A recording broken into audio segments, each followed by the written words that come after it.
안녕하세요. 나를 노예처럼 부려먹은 시어머니에게 복수한 이야기를 해볼까 합니다. 저와 남편은 미국 유학 중에 만났어요. 둘 다 나이가 있던지라 상견례부터 시작해서 결혼 준비가 일사천리로 진행되었어요. 연애 6개월 만에 결혼 날짜도 잡고 청첩장도 나오고 결혼 준비가 한창이던 무렵 뺑소니 교통사고로 아버지께서 돌아가셨어요. 아버지의 사업도 바로 내리막길로 들어섰고 그로 인해 빚독촉을 당하게 되었습니다. 평생을 주부로만 살아온 저희 어머니는 어쩔 줄 몰라 하셨고 저 또한 이렇게 빨리 아버지를 잃게 되리라고는 생각지 못했었기 때문에 손쓸 틈도 없이 다 잃었어요. 제 인생이 이렇게 흔들리고 있을 때 제 약혼자는 공기업의 연구원으로 입사를 했어요. 내가 사랑하는 사람이 잘 되는 모습을 보니 누구보다 기뻤고 의지가 됐어요. 그러던 와중에 갑작스러운 시어머니의 호출로 저는 시어머니와 따로 만나게 되었어요. 시어머니께 집안 사정을 솔직히 말씀드렸어요. 시어머니는 괜찮다 하시면서도 이제 자기 아들이 좋은 곳에 취직을 하니 주변의 기대도 크고 보는 눈도 많아졌다며 신경 좀 쓰라고 하시더군요. 그러면서 예단 목록이 적힌 봉투를 건네주셨어요. 씁쓸하더라고요. 집에 돌아와 친정 엄마와 함께 예단 목록을 확인해 보니 고급 외제차에 예단비만 3억을 요구하더라고요. 그러면서 강남 아파트 한 채 값은 어렵더라도 반반은 부담했으면 좋겠다는 당부의 말씀까지. 제 여동생은 이 결혼 깨자는 거 아니냐며 어이없어하고 화를 내더군요. 결혼할 생각이 없는 것 같다면서요.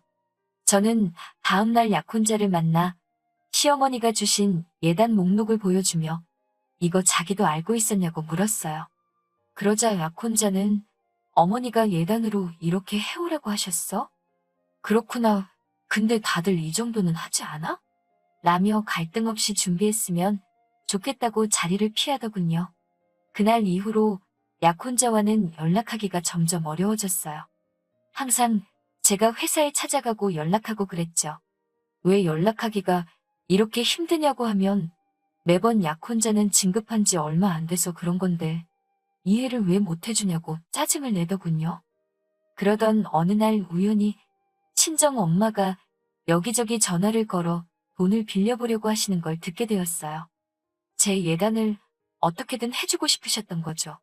그렇지만 엄마의 그런 모습을 보니 차마 더 이상 이 결혼을 하겠다고 우길 수가 없었어요.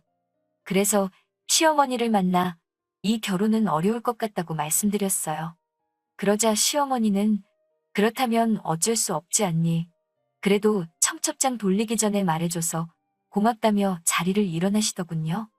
조금의 아쉬움도 보이시지 않는 시어머니를 보니 이게 시어머니가 원하시던 거라는 걸 알 수 있었어요. 그날 밤 엄마에게 나 이 결혼 안 한다고 했으니까 돈 안 빌려도 된다고 하자 엄마는 돈은 어떻게든 해볼 테니 걱정 말고 결혼하라고 하시는 거예요. 저는 이제 더 이상 돈이 문제가 아니라고 더 매달리면 우리만 불쌍해진다고 소리치고 말았습니다. 그렇게 며칠을 방에서 혼자 미친 사람처럼 멍했다 울었다를 반복한 것 같아요. 야속하게도 제 약혼자는 미안하다는 카톡 한 번 남기고 더 이상 연락조차 없더군요. 그러다 저는 병원에 결국 실려가고 말았습니다. 이런 모습을 다 지켜본 제 여동생은 분을 삭히지 못하고 제 약혼자에게 전화를 해서 제가 지금 병원에 실려갔다고 이거 전부 다 인터넷에 올려서 얼굴 못 들고 다니게 해줄 거라고 했다더군요. 그래서인지 제 약혼자가 제 병원에 왔어요. 어쩔 수 없이 온 것 같은 그의 모습이 실망스러웠지만 그래도 그를 놓을 수가 없더군요. 그리고 이런 저를 다 지켜본 어머니는 그날 이후로 돌아가신 아빠가 남긴 유일한 재산인 집을 팔았습니다. 엄마는 저에게 집 팔아서 네 예단해줄게. 가서 행복하게 살아. 엄마는 그거면 된다고 말씀하시고 저는 엄마에게 이 결혼 안 하겠다고 말 못해서 미안하다며 그날 우리 둘 서로를 끌어안고 한참을 울었네요. 그렇게 퇴원과 동시에 저와 약혼자의 결혼 준비가 다시 시작되었어요. 시어머니는 떨떠름해 하시는 게 눈에 너무 보였고 여전히 약혼자와 연락은 어려웠지만 그래도 여차저차 결혼식을 올렸네요. 신혼여행 이후 더 황당한 일들이 시작되더군요. 신혼여행에 다녀온 그날 밤 시어머니께 인사를 드리고 방에 들어가 쉬려고 하는데 시어머니가 저에게 홀어머니랑 같이 살면서 신혼부부가 한 방에서 사는 건 예의가 아니라는 말도 안 되는 소리를 하시면서 각방을 쓰라고 하시더군요. 저는 어이없는 표정으로 남편을 쳐다봤는데 남편도 어머니 말씀도 일리가 있다며 본인 방으로 홀랑 들어가 버려 우리는 졸지에 각방을 쓰게 되었습니다. 게다가 시어머니께선 저에게 청소와 요리, 모든 집안일을 요구하셨어요. 여자가 집을 깨끗이 해놔야 남자가 밖에서 승승장구를 할 수 있다는 주장을 하시면서 말이죠. 저는 더 이상 이 결혼에 어떤 말도 나오는 걸 원치 않았기 때문에 최대한 어머님이 요구하시는 모든 걸 해내려고 죽기 살기로 노력했어요. 하루 종일 노예처럼 일만 했네요. 어머님은 그 흔한 로봇 청소기도 쓰지 못하게 하셨고 걸레질과 설거지도 꼭 제가 제 손으로 해야 직성이 풀리시는 것 같더군요. 그런 와중에도 소중한 아이가 저를 찾아왔습니다. 임신을 했다는 소식을 전하면 남편이 얼마나 좋아할까, 시어머니가 나를 달리 대해주지 않을까, 그런 기대도 들더라고요. 하지만 저희 임신 소식을 들으신 시어머니는 저에게 축하의 말씀은 고사하고 이제 아이를 핑계로 내 아들 목을 옥죄려고 하냐며 폭언을 하시더군요. 집안일도 전혀 줄지 않았어요. 먹고 싶은 건 고사하고 식사라도 하려고 차리고 있으면 맨날 집에서 먹고 놀기만 한다는 식으로 저를 한심하게 보시더군요. 일부러 저 못 먹게 하려고 냉장고를 텅텅 비우시는 일도 부지기수였어요.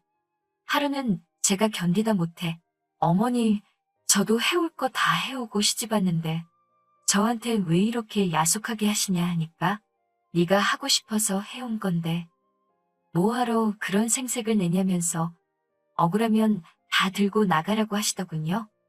애도 필요 없다 하시면서요. 이제 와서 친정으로 돌아갈 순 없었어요. 어떻게 한 결혼인데 어떻게든 버티고 아이만 낳으면 달라질 거라는 막연한 기대로 버티고 버텼죠. 며칠 뒤 시어머니가 저녁 식사 약속이 있다고 모처럼 집을 비우셨어요. 저도 이런 날 남편이랑 데이트를 해야겠다는 생각에 남편에게 전화를 했어요. 남편은 미안한 목소리로 오늘 야근이라고 하더라고요.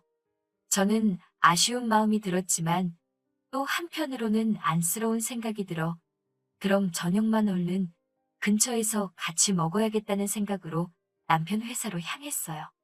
회사 근처에 거의 다 도착했을 무렵 남편에게 초밥은 어떠냐고 물어보려고 전화를 하는데 순간 건너편 길에 남편과 어떤 여자가 다정하게 팔짱을 끼고 지나가는 걸 봤어요. 저는 순간 이게 무슨 상황인지 파악이 되지 않아서 남편에게 전화를 걸었습니다. 받질 않더라고요. 저는 알 수 없는 예감에 손발을 덜덜 떨며 그 도를 미행하기 시작했어요. 한 5분 정도 걸어가니 둘이서 분위기 좋아 보이는 레스토랑으로 들어가더군요. 저는 그때만 해도 마음 한구석에서 그래 뭐 회사 일 때문이지 않을까 생각했어요. 그런데 뒤따라간 레스토랑에는 저녁 약속이 있어서 늦는다고 하신 시어머니가 계시더군요. 셋은 이미 여러 번 같이 본 적이 있는 사이 같았어요. 시어머니는 저에겐 한 번도 보여주신 적 없는 밝은 표정으로 그 아가씨의 이름을 다정히 부르며 이야기를 하고 계셨어요. 저는 그 상황을 믿고 싶지 않았지만 그들의 대화를 들으면서 비로소 모든 걸 알게 되었습니다. 그 여자는 남편의 동료이자 내연녀였고 시어머니는 그 내연녀를 마치 며느리 마냥 생각하고 계셨던 거죠. 시어머니는 우리 아들이 너를 먼저 만났어야 하는데 찰거머리 같은 저를 만나서 청춘을 낭비하고 있다며 혀를 차시더군요. 저는 그 길로 집에 돌아왔어요. 냉정하게 판단해야 한다는 생각과 동시에 뱃속에 있는 내 아이가 너무 걱정이 되더라고요. 하지만 지나친 스트레스를 견디지 못하고 전 결국 일주일 뒤에 유산을 했습니다. 그러자 시어머니는 M이라는 사람이 지 몸도 똑바로 관리를 못해서 애가 죽었다며 폭언을 퍼부으시대요. 저는 더 이상 잃을 것도 눈에 보이는 것도 없었어요. 그래서 일단 증거를 확보하기 시작했어요. 시어머니도 남편도 제가 외도를 눈치챘다는 걸 모르고 있었기 때문에 저는 일단 흥신소에 의뢰를 했습니다. 남편과 상간녀는 어찌나 자주 만나는지 흥신소에서는 이렇게 쉬운 의뢰가 없었다며 100여 장에 달하는 사진과 둘이서 모텔로 들어가는 영상까지 일주일도 걸리지 않아서 저에게 가져다 주었습니다. 이미 간통죄도 없어진 나라법에 제가 딱히 기대할 수 있는 건 없었어요. 저도 순순히 이혼해주고 물러날 생각이 없었고요. 저는 그날 저녁 식사 때 남편과 시어머니의 식사에 수면제를 섞었어요.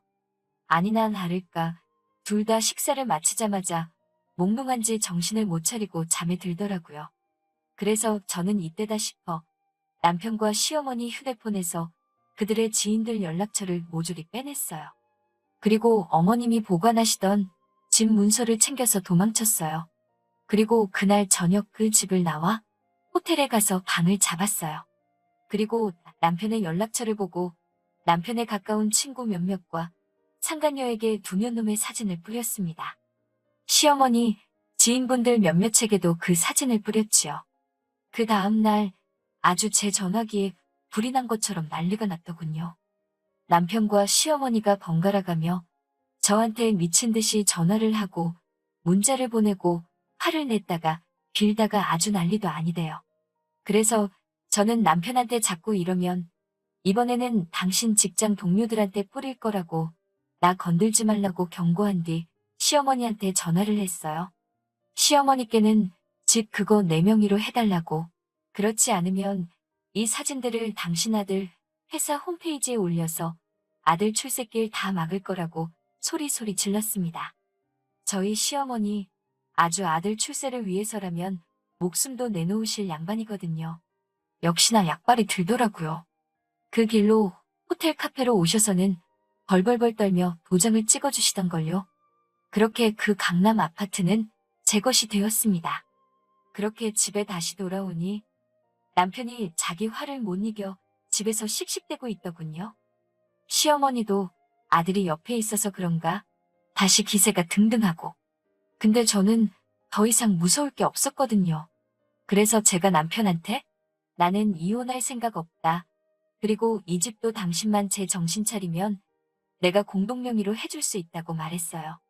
매사 계산하기를 좋아하는 그 인간은 제 말에 혹해서는 그럼 알겠다. 그 여자랑 헤어질 테니까 자기를 다시 한번 믿어달라고 하더라고요. 남편이 출근하고 나면 이제 전세가 역전이 되었어요. 제가 하던 일들을 다 시어머니께 맡겼죠. 어차피 저랑 남편이 결혼하기 전에는 시어머니가 하시던 일이 큰 일도 아니지 않나요? 저는 임신한 상태에서도 했는걸요? 뭐가 그렇게 억울하신지 결국 하루는 저한테 빽소리를 지르시다가 그대로 쓰러지셨어요. 바로 119를 불러 병원에 모셔갔는데 풍이 와서 반신을 못 쓰게 되신 거죠. 제가 원래 이렇게 지독한 사람이었던 걸까요? 저는 이때다 싶었어요. 기다렸다는 듯 모든 사진을 제가 가진 남편의 모든 연락처에 전부 다 보냈습니다. 그리고 그 상간녀에게도 네가 가장 행복한 날 내가 다 망쳐놓을 거라고 익명의 문자를 보냈습니다. 그리고 마지막으로 시어머니를 아무도 모르게 요양원으로 모시고 집을 팔아버렸어요. 소문에 의하면 지금도 남편이 저를 찾아 헤매고 있는 것 같더라고요. 이렇게까지 했어도 마음 한켠에 남은 응어리가 사라지질 않네요. 저 정말 나쁜 사람인 걸까요?